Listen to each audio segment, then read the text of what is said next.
All right, I think we're live. Welcome to Dive into World Building. I'm excited to be in a new year. We had very good holidays. It was lovely. And here we are on the other side. And I may start exercising again. That could be a thing. So today we're going to talk about productivity, and my intention is not to talk about like how to manage your own productivity, because that's sort of more like a business meeting thing. Yes, I'm getting there, Paul. But I want to talk about the concept of productivity. But before I do that, my book comes out in a month.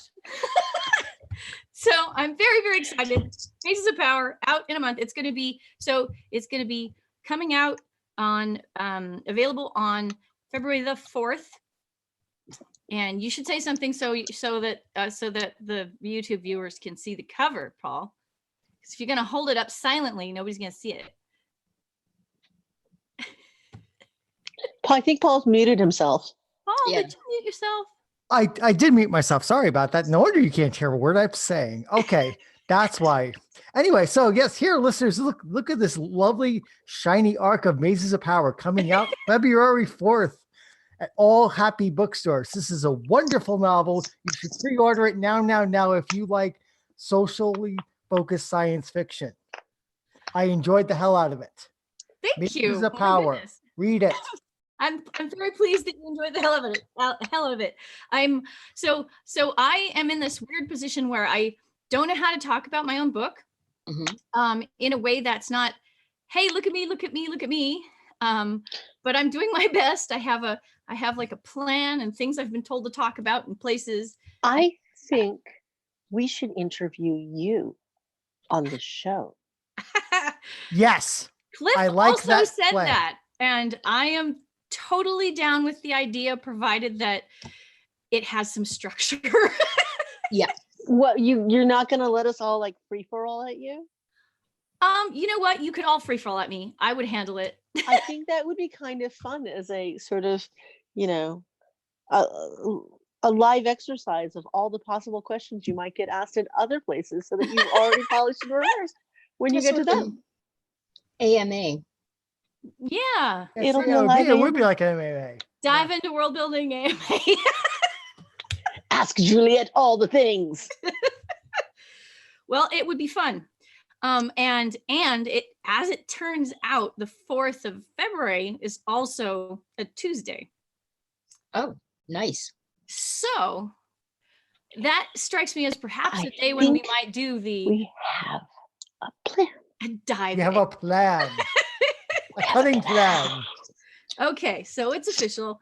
That is what we will do. Juliet's AMA. All right. So, now that I'm ready to be grilled, that'll be cool. Are we good, Paul? Are you satisfied with this portion of the talk? I'm satisfied with the plugging portion of this episode. Wait till next week when I do it again. I will tell you one more thing. Which is that I have been hiring people to make art for me. Nice. Yes, and, I've seen a little that you shared on the internet. Yes, and I did share one on a number of locations. I have a really lovely drawing of Lady Tamalera and Imbatia Lauren, which is on all my social media somewhere. But there will be more. So hopefully that will give me some ways to talk about things that are not just look at me, because these are really cool artists. And I kind of was like, you know what, I'm just going to see if I can get a range of styles to see all the different ways that people would imagine what I'm That's awesome. doing. But because I'm paying them, I also get to tell them things like there will be no flowers or plants.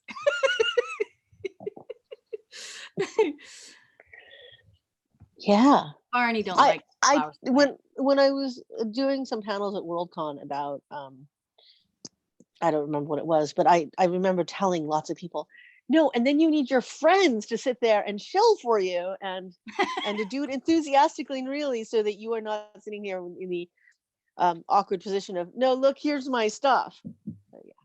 It's Happy true. to do so.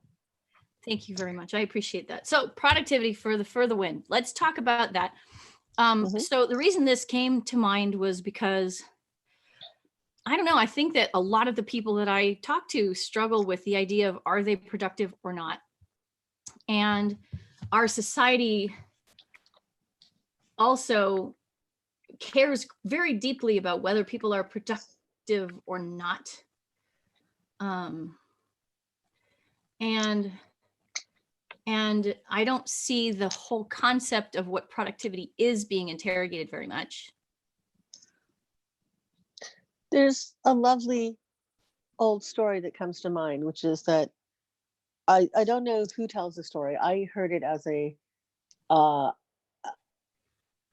as a story about the difference between people in the islands, and by that I mean the Caribbean, and people who are tourists and coming in, and some officious cishet white male American telling some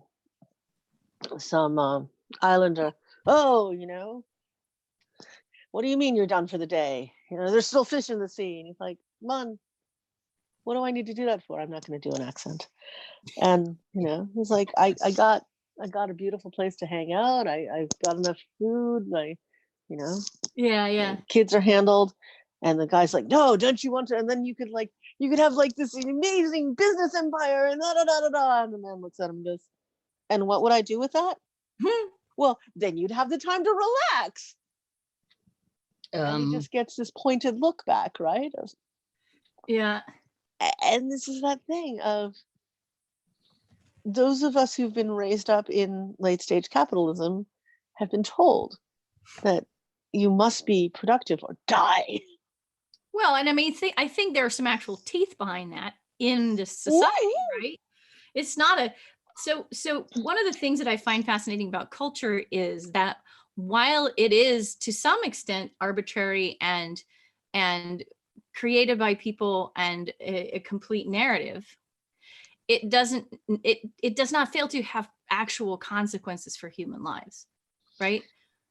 So Well, there's always that balance, right? Yeah. The problem with one problem with using the word productivity is that it implies a requirement for a product, something tangible, which is one of the reasons that work done by people who care for children or tend to sick is undervalued, is that it doesn't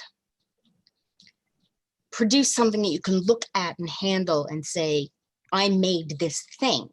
Right. So, and there certainly isn't it doesn't make money. So you don't have a pile of gold to look at and say, I made this thing. And I was talking to somebody today about division of labor being a victim of the total independence fallacy that people seem to think is a thing. So the notion of productivity as requiring a product is damaging. It's not a good thing, because if the only people who are productive are people who make things, then you are dismissing the value of other things. Right. And I'm gonna point out that the connection that you're drawing there is between the base of the word productivity and the word product, right? But so we end up very often sort of linking product with value, a sense of, right, as opposed to activity with value, humanity with value, this sort of thing. I mean, I don't know. I think it's interesting, though, to look at how the way that we choose words to use influences how we expect to interact. I mean, okay, so this is kind of a separate this is a separate example, but like I was noticing the way that in my yoga class, whenever my teacher says cobbler's pose, everybody keeps their knees still. And whenever she says butterfly pose, everybody flaps their knees. So, you know, these little tiny things which bring up metaphors and images of other things in our heads actually change our behavior, which I find fascinating. And so the idea that we need to increase productivity, what does that even mean?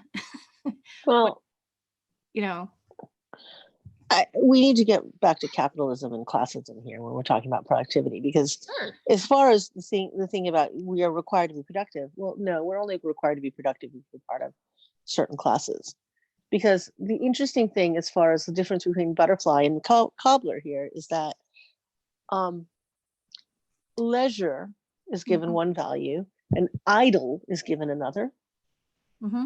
So leisure and idle and lazy are all different words applied to a particular sort of not engaging in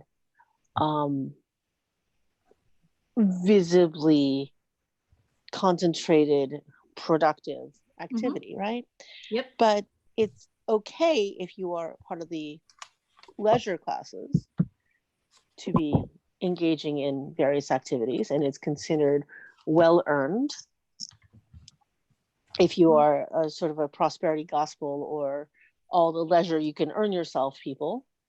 And if you are not part of that class, then you are expected to show that you are constantly productive.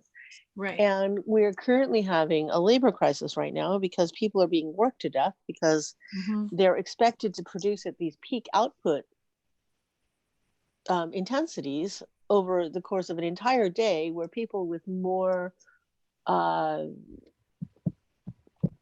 with less intensely micromanaged positions are actually only doing minute amounts of concentrated labor in a given day and are actually taking a bunch of time to futz around. And I had thought it was actually job based until I was being driven by a friend through Finland, and we went to the Iittala Glass Museum, or the glass factory, which is those beautiful funky shaped vases, that Aalto vases from Finland. And we're used to this frenetic factory look, right? I love these process videos that show all these. Oh no, really? My internet connection is unstable. Well, that's not good. Is everybody else hearing me? I'm hearing you. You're talking about the glass factory, yes. So we were at a glass factory, and we're used to this frenetic activity of, you know, here it comes and there and does the other thing, and it's all just in time and it's all very intense. But, you know, there was a girl there on a line, and she had enough time to look at her social media in between doing a part of the process. And I'm not going to label the part of the process because I don't know that she needs to be identified that closely, but it was really relaxed, and they're blasting Queen and they're having a good time, and they're not in this frenetic productivity mode. They're just in this very chill, we're getting it done. And the company makes up for this by charging a premium for this particular vase, as opposed to trying to make as many of them as possible, which is the other end. And so we have been taught that it's important for us to be as productive as possible. But we're at a place where we're discovering that in order to do that, we're not doing sustainable practice on an environmental level, on a human level, on any kind of level, and not even on an economic level, because we're just creating mountains of trash. Yeah. And so I think that when we're writing our fictions, when we're creating our worlds, it is an interesting thing to look at. What are we saying about what the protagonists are required to do or expected to do? And is there class stratification in the society? Is productivity are productivity expectations evenly spread, or are they very concentrated? And what does that say about the societies we're creating? Well, I mean, I think it's always useful to ask what kinds of principles are applied to which kinds of social classes. I mean, the Varan rule is hands down, you cannot apply everything the same way to every cast. That's the assumption across the board, that it doesn't matter what you're looking at, it's going to show up in different ways in different class levels. So I mean, that's a whole, like, yes, absolutely, but that's a whole other Yeah. What changes by class? Let's just count the different things. But totally, this is definitely one of them. Kate, do you have thoughts? Well, yeah, actually, there is a video out on Extreme Engineering about building a bridge across like a viaduct, like a valley. So you can't use regular building barges and lifting stuff. Right. Too big. And it's happening in France, and they sit and have lunch with beer and hang out. The last day before they put the final piece into place, they sat down with their entire, group and had like this huge lunch with alcohol and hanging out and having a good time. Then they went back and did the final piece. And it's really is sort of a different way of thinking of things, and you're not constantly under the gun. And I think it helps people be more creative, not only on the job, but off. Mm-hmm. And we have this idea that, you have to be working 40 hours a week. And I was saying the other day, I was like, my job is saying, well, you can't take these vacation days, but you don't really have enough to do. And I'm like, why don't I go down to 32 hours? And they're like, well, you can't do that. I'm like, why not? That solves everything right there. But we're forced to keep going at this frenetic pace. So yeah, I think it's interesting to think of an economy in which we don't have to do that, and reflecting that in what we build, so it gives other people things to think about how they're going to set up the economies in their world. And I don't see a lot of that, actually. Yeah, no, that's pretty unusual, I think. Mm-hmm.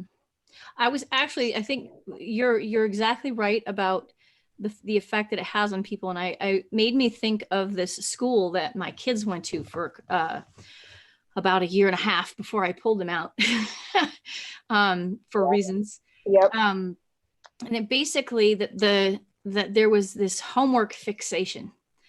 And I think you can, in the schools, I think you can track a certain degree of homework fixation back to test fixation. But what ended up happening was there was no time for the kids ever to rest. And these kids are, in 5th, 6th grade, 7th grade maybe, but like, this is not high school. And then when you ask them what in the world is going on here, they go, well, it's preparing them for high school. Yeah, but actual child development is a thing. Right? And there was a time, and there still is going on right now. There are places where people are being worked from sun up to sundown at the age of 10 or younger, right? But yeah, right. But there are reasons why we have laws against that right now, and should not be moving back towards that right now. And so what I noticed with the kids when they had constant classes, constant exams, constant homework, it was like, it was weird because there was no motivation to get the homework done, because your reward for getting the homework done was getting more homework. Yep.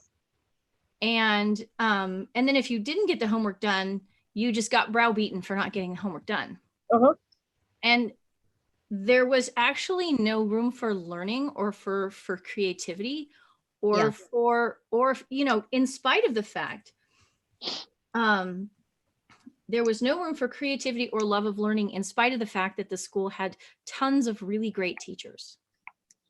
That on a policy level, the workload was so demanding and so relentless, there was no such thing even as a break with no homework. You could just see the kids dying inside as they had all of these riches around them, but could never, ever rest. it's an assumption that being productive for the sake of being busy Mhm. is valuable, which it isn't. The work.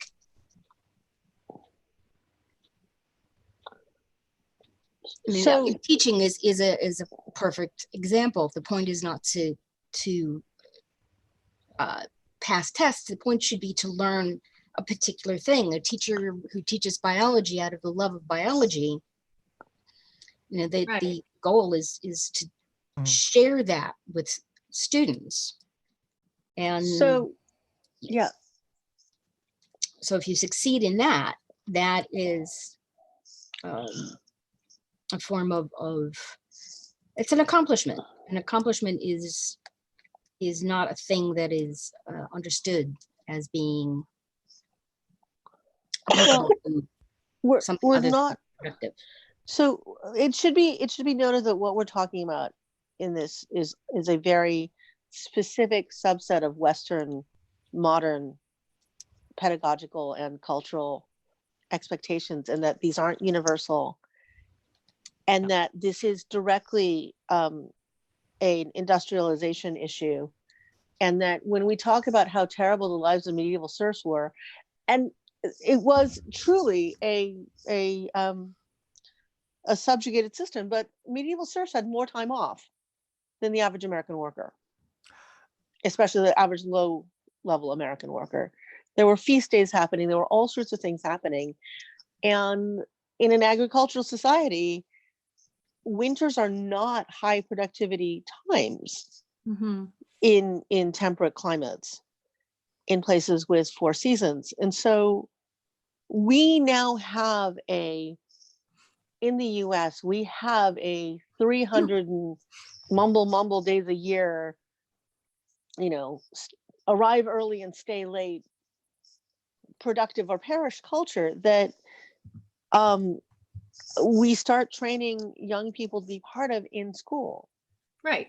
And we're But not I'm doing gonna, it for content, we're doing it for submissiveness to that system. well, we're doing it for keeping people busy is keeping them out of your hair. So there's a degree to which teachers want their kids just to be working, so they don't actually have to take responsibility for engaging with them. There's that. But I'm also going to push back a little on the idea that this is somehow a Western thing. The concept of productivity is different in other countries, but it still exists. And a lot of the homework pressure in the school that I was talking about was not coming from people that came from the West. I'm going to note that there is a specific Confucian thing that is also a thing that's happening. And so I'm not positing classic East versus West. I am positing certain kind of class-based, hierarchical, certain classes of people are meant to be fungible cogs in a machine for the benefit of others who are benefiting from their labor system. Mm-hmm. Yep. So the company I work for has most of its plants in the United States, and it has a plant in Germany. And every time the subject of people who work in Germany comes up, there's A, envy, and B, almost just like looking down on them because they have shorter hours and they get many more holidays. And sometimes people get transferred between one and two, and it's like, oh, you're going to get all these more holidays now you're coming to Germany, or you're coming back from Germany, like, oh, now you have to work more. And it's just, you can hear in people's voices. They both admire the fact that the Germans work less, but give an equal position, and that they get more time off, but get the same pay. But there's also the looking down, like, oh, they don't work as much, so of course they're less productive. Well, so that kind of scorn is part of the system that tries to convince you that it is in your own benefit and you're a better person if you are constantly working. Exactly. I think it's tied into the sort of Christian idea of suffering is good. Calvinist sort of thing. You must be productive or else. Yes. Yeah. I mean, some of these cultures that are lower productivity are also nominally Christian, but of different strains of Christianity. So Yeah, Um, 'cause in the case of Europe, they kicked all those people out, and guess where they went? yeah. Yeah.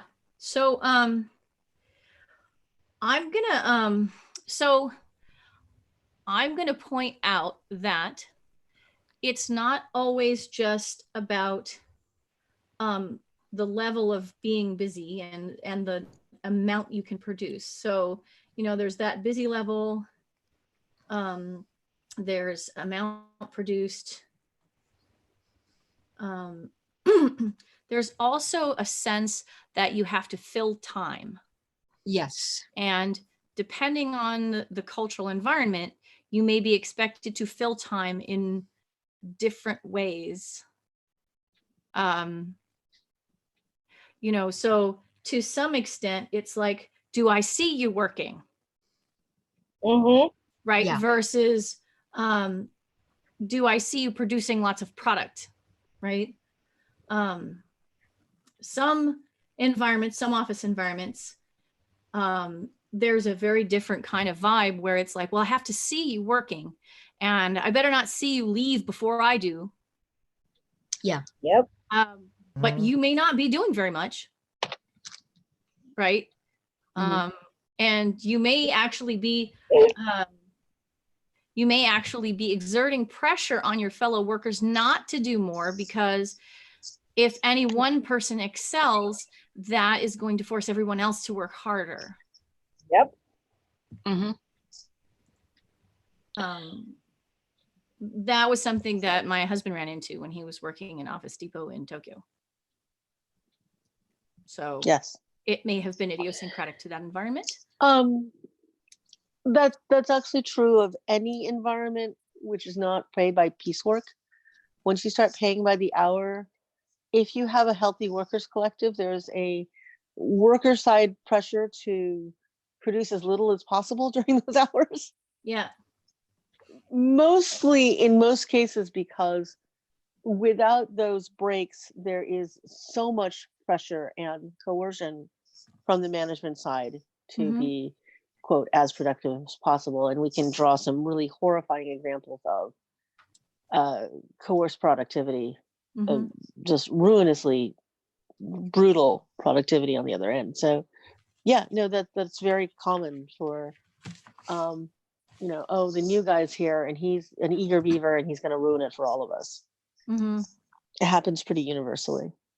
Well, I was just having a conversation the other day with a friend of mine who was talking about this friend of hers who was like super productive and was wanted to get an A and didn't realize that she was working in an environment where that would not make any difference at all, except that it would teach the management that that was what they were able to get out of her. Yeah. I remember in the novel Footfall, Larry Niven and Jerry Poynell, some of the characters have been captured by the aliens. They're on the ship and they're expected to do stuff and they're exploring the tunnels. And one of the characters said, well, you shouldn't work to the limit because you don't want the aliens to know how much you can actually do in case we actually want to escape. You actually want to sandbag so you don't show your true potential. Well, it's a bit like the Scotty problem, right? Yes.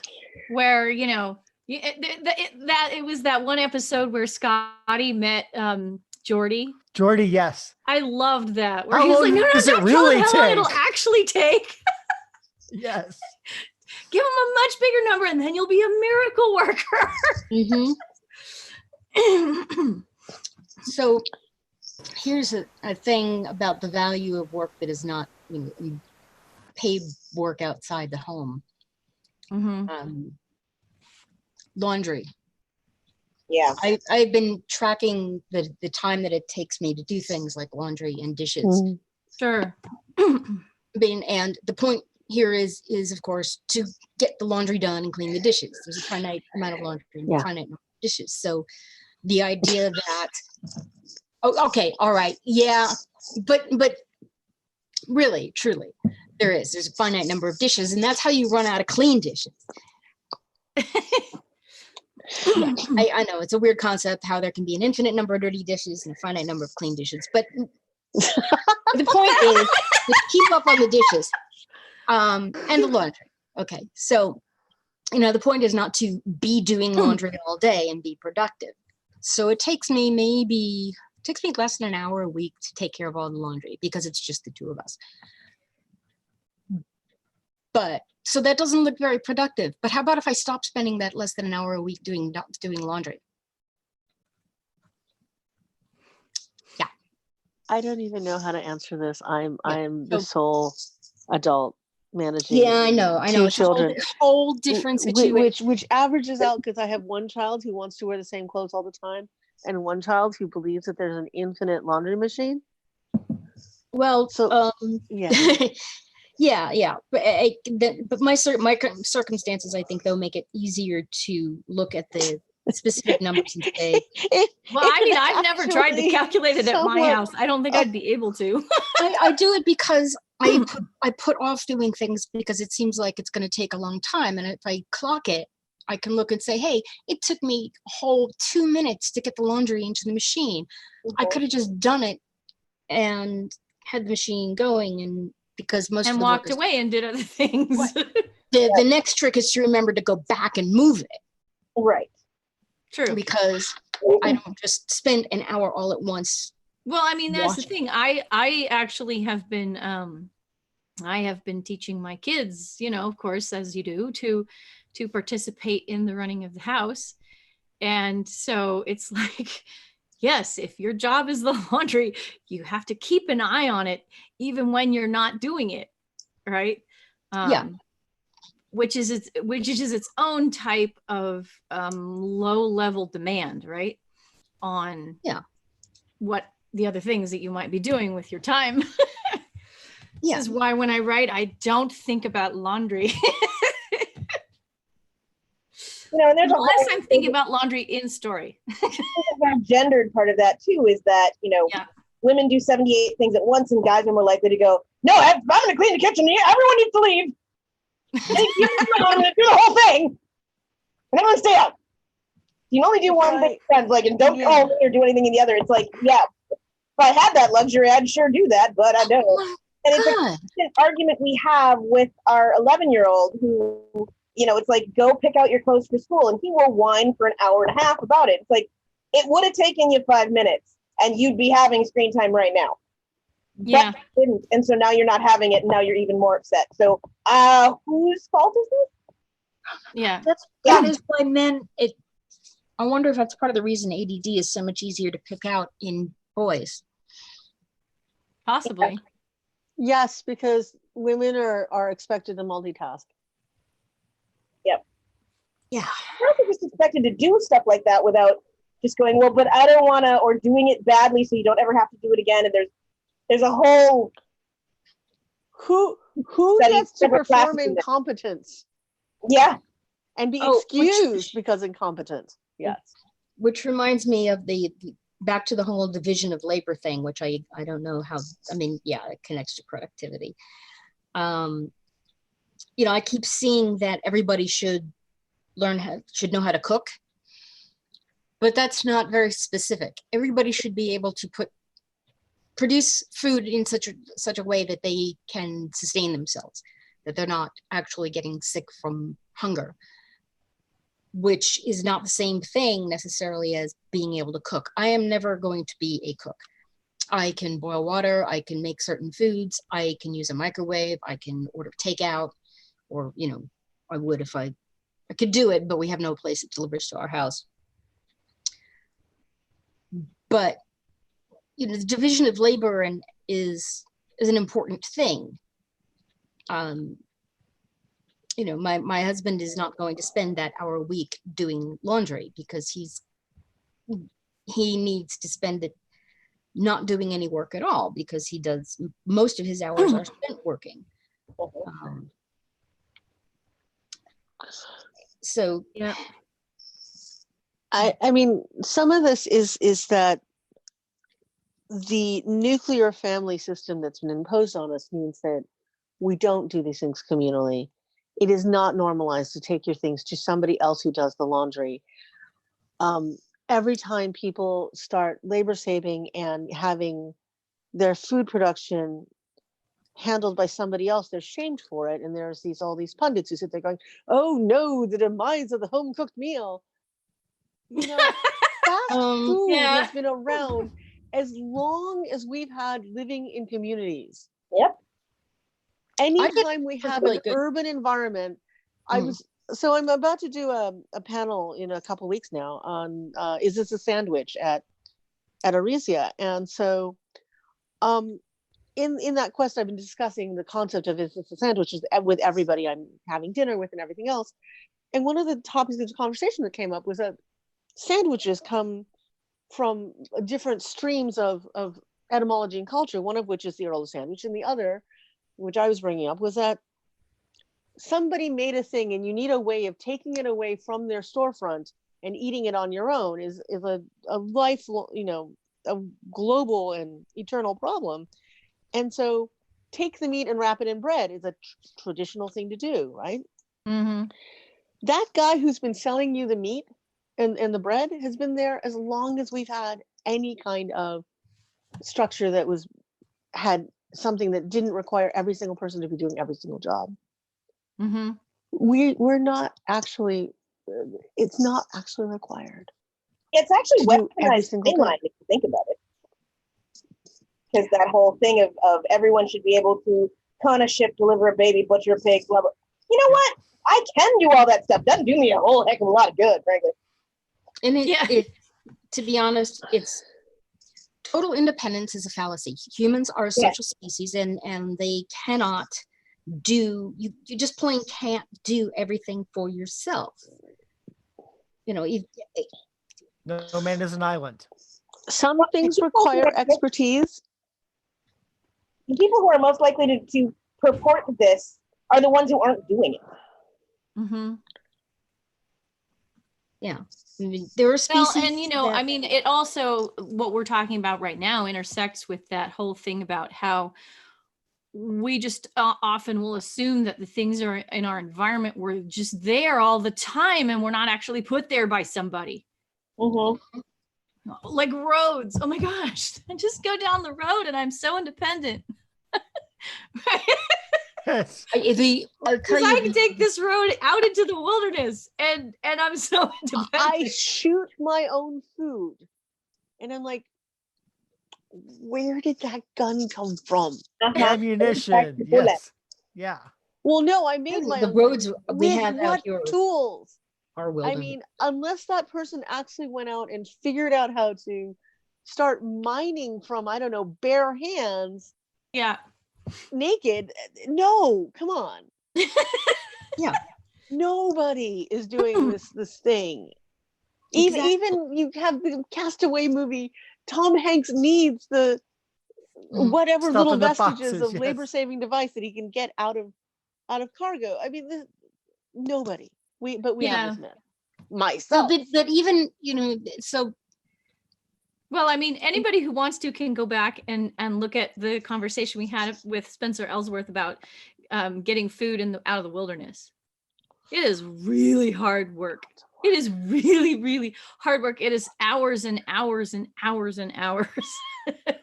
We send somebody out for the berries and somebody out for the meat for a reason. Mm-hmm. Right. And then we all get together and we make it together for a reason.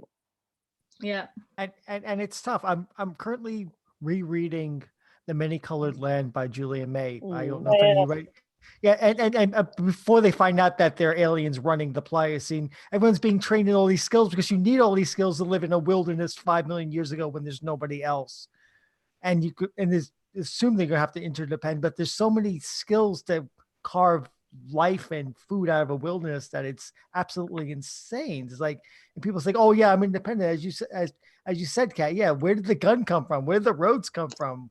Where'd your car come from? You didn't build all that. We have these technologies that we don't think about, like forks. Well, so I've been looking at those fires in Australia, and one of the other things that we don't talk about is the difference between why settler colonialism is so toxic. And we talk about doing it nicely. But the thing is, it's one thing to survive until the next day's sunrise. And it's another to know that within the parameters of the environment that you're in, you're doing a thing that's sustainable for generations. Mm-hmm. Because if you dig up all of the XYZ, then some things will tolerate that because they can regenerate from some part that you left behind. A lot of things can't. And knowing the difference is really crucial. And we've normalized not knowing those things. Mm-hmm. And not knowing what can be sustainably extracted versus what is catastrophic. Mm-hmm. Well, I think that there's a huge part of the fantastic world that we don't actually take into account. We had this argument in my group on Facebook of, if elves mature so slowly, then what are they doing with all that time? And I'm like, think about the things that they're supposed to be able to do. They're supposed to be really strong. You think they're lifting weights for about 15 years, 20 years, 35 years? How long is potty training? 5, 10 years? You're going to be there for that? How long does it take you to learn how to move silently through a dry forest? All these things that are considered supernaturalness.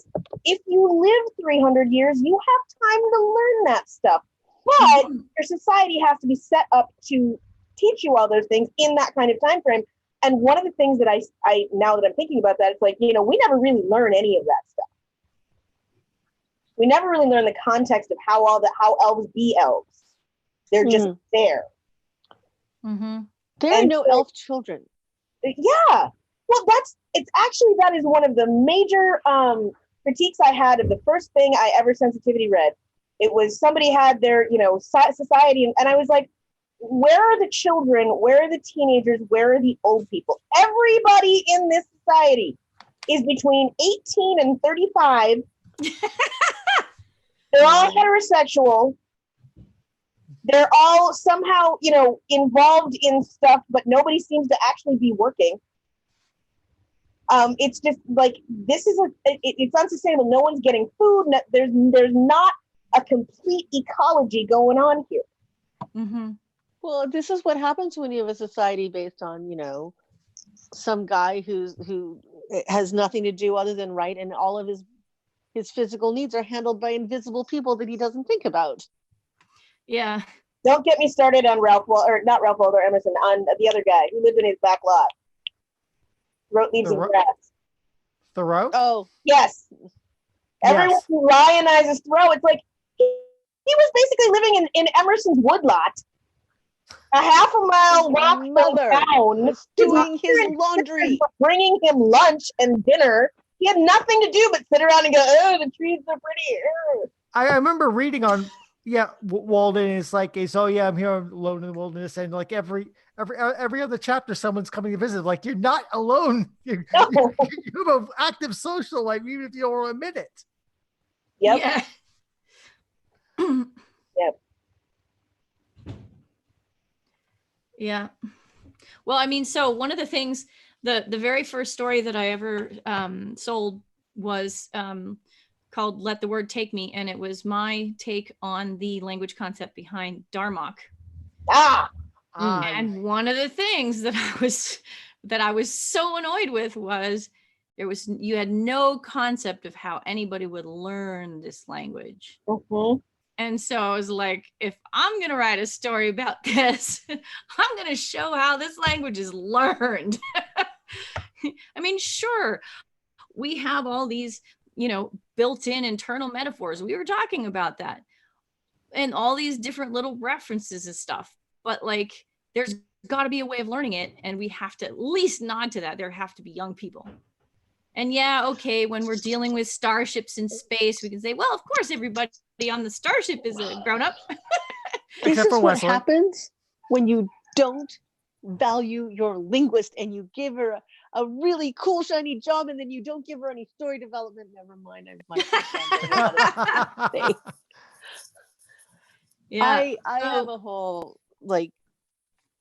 fan wank about how that's a universal translator programming error that makes the whole Darmok issue look like what it is and over literally translating a language results in this kind of nonsense. and Yeah. it's about the exoticization of other cultures as opposed to admitting that etymologies can work differently. Well, I mean, it's sort of, linguistically speaking, it's sort of like, on what level of structure are you actually operating? Because if you're looking at the function of phrases, then you may just not parse the phrases at all and say, well, this means good night. Right? I constantly, yes, back there it was like, oh, the sun is coming down and so is sad or whatever. well, I have That's this right. fight with people all the time. I'm like, what does goodbye mean? And then I walk through the etymology of it. I'm like, how aware are you of that? Right. No, And people are it's not just a ritual people thing you are say in not that aware of moment. etymologies most of the time. This is why I love etymologies. Mhm. Because they're so helpful. Well, it was funny because, like, for example, we were given some really amazing empanadas over Christmas by some family friends. Yeah, it was awesome. And of course, my brain being what it is, I was like, wait, empanada, it's embedded. Right? In bread, yes. Yeah. Yeah.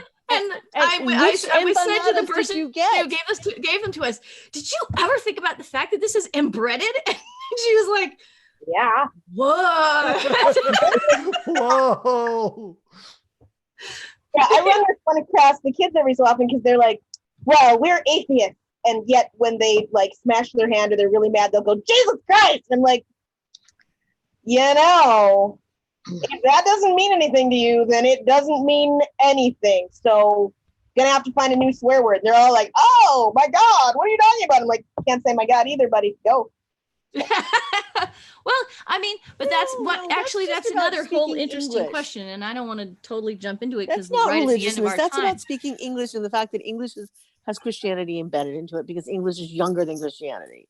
Well, exactly, and a lot of languages have a lot of religious elements just sort of sunk into them so deeply that Yeah. that they may be completely divorced from the meanings that originally gave rise to them. Mhm. And yet I get told when everybody in Varan is swearing by people, but hardly anybody is religious, that somehow that's implausible. But it's happening all the time. Right? It is. Yep. So We could have a whole nother episode on swearing and what it reveals about a culture. Oh, I've been to that panel. We've actually, done it. Ed Hartman and Monica Valentinelli, and it was amazing. I was actually on a panel at the Nebulas, I think last year, about swearing. It's one of my favorite panels to do. Yeah. And conveniently, I walked in late and I said, I have one thing to say about this.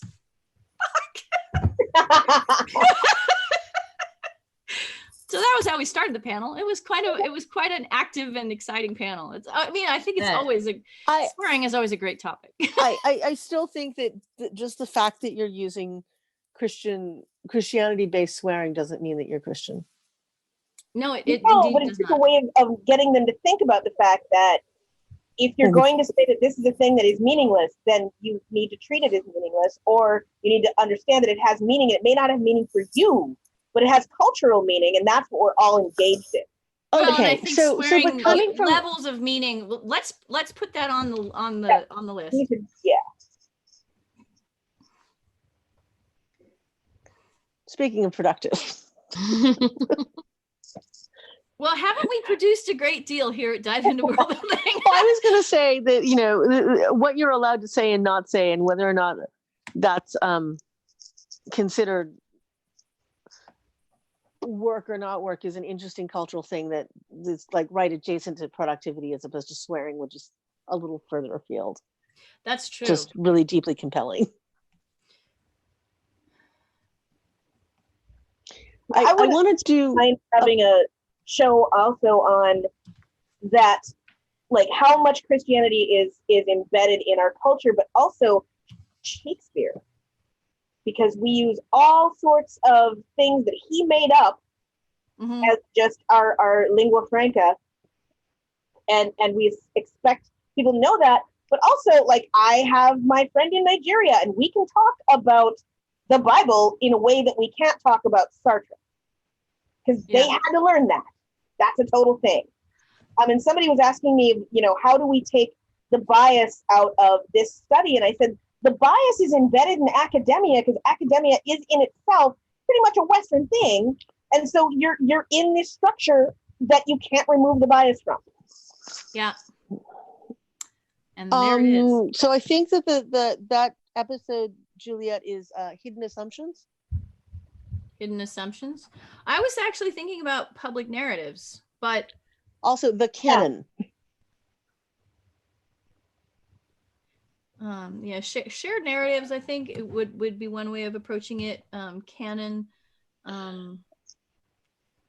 So the other thing that, just touching back on this, and I know we're not on productivity anymore, is that having come from a language which was just not Christian, and learning English and also learning how to speak English using a very much deeper Christian perspective, I've done this in layers. Mm-hmm.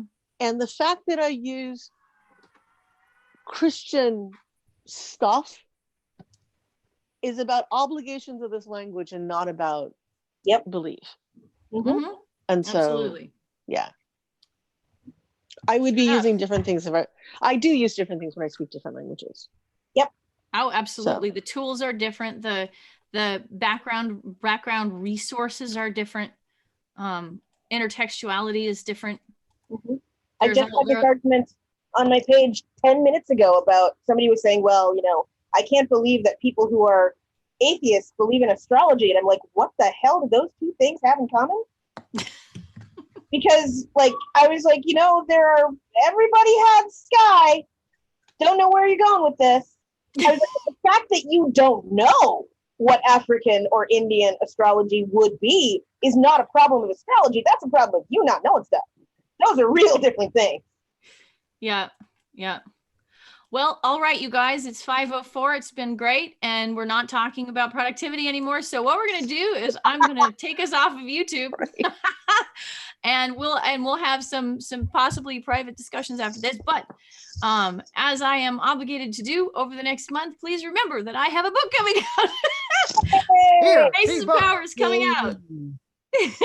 Aces of Power is coming out on February the 4th, and I'm super excited about it, and you should be too. And oh my gosh, by the way, the audiobook is insane, and I love it. And you know what? When is the audiobook? If you listen to it, you're gonna swoon over and over and over. It's just amazing. Yay. Does it have the same release date as the printed? It has the same release date as the paper, sorry, it's not paperback, it's hardback, and also as the ebook. Nice. Everything comes out all together on February the 4th. Excellent. And also, if you are in the Bay Area, we are having a party. I am having my launch at Borderlands Books in San Francisco on February the 8th, which is the Saturday following the book's release. It will be at 3 p.m. There will be me reading, there will be me being interviewed, and there will be questions and signing. So it's gonna be a big party. Please come. Sorry, I won't be in town for that one. I am going to take us off of live stream.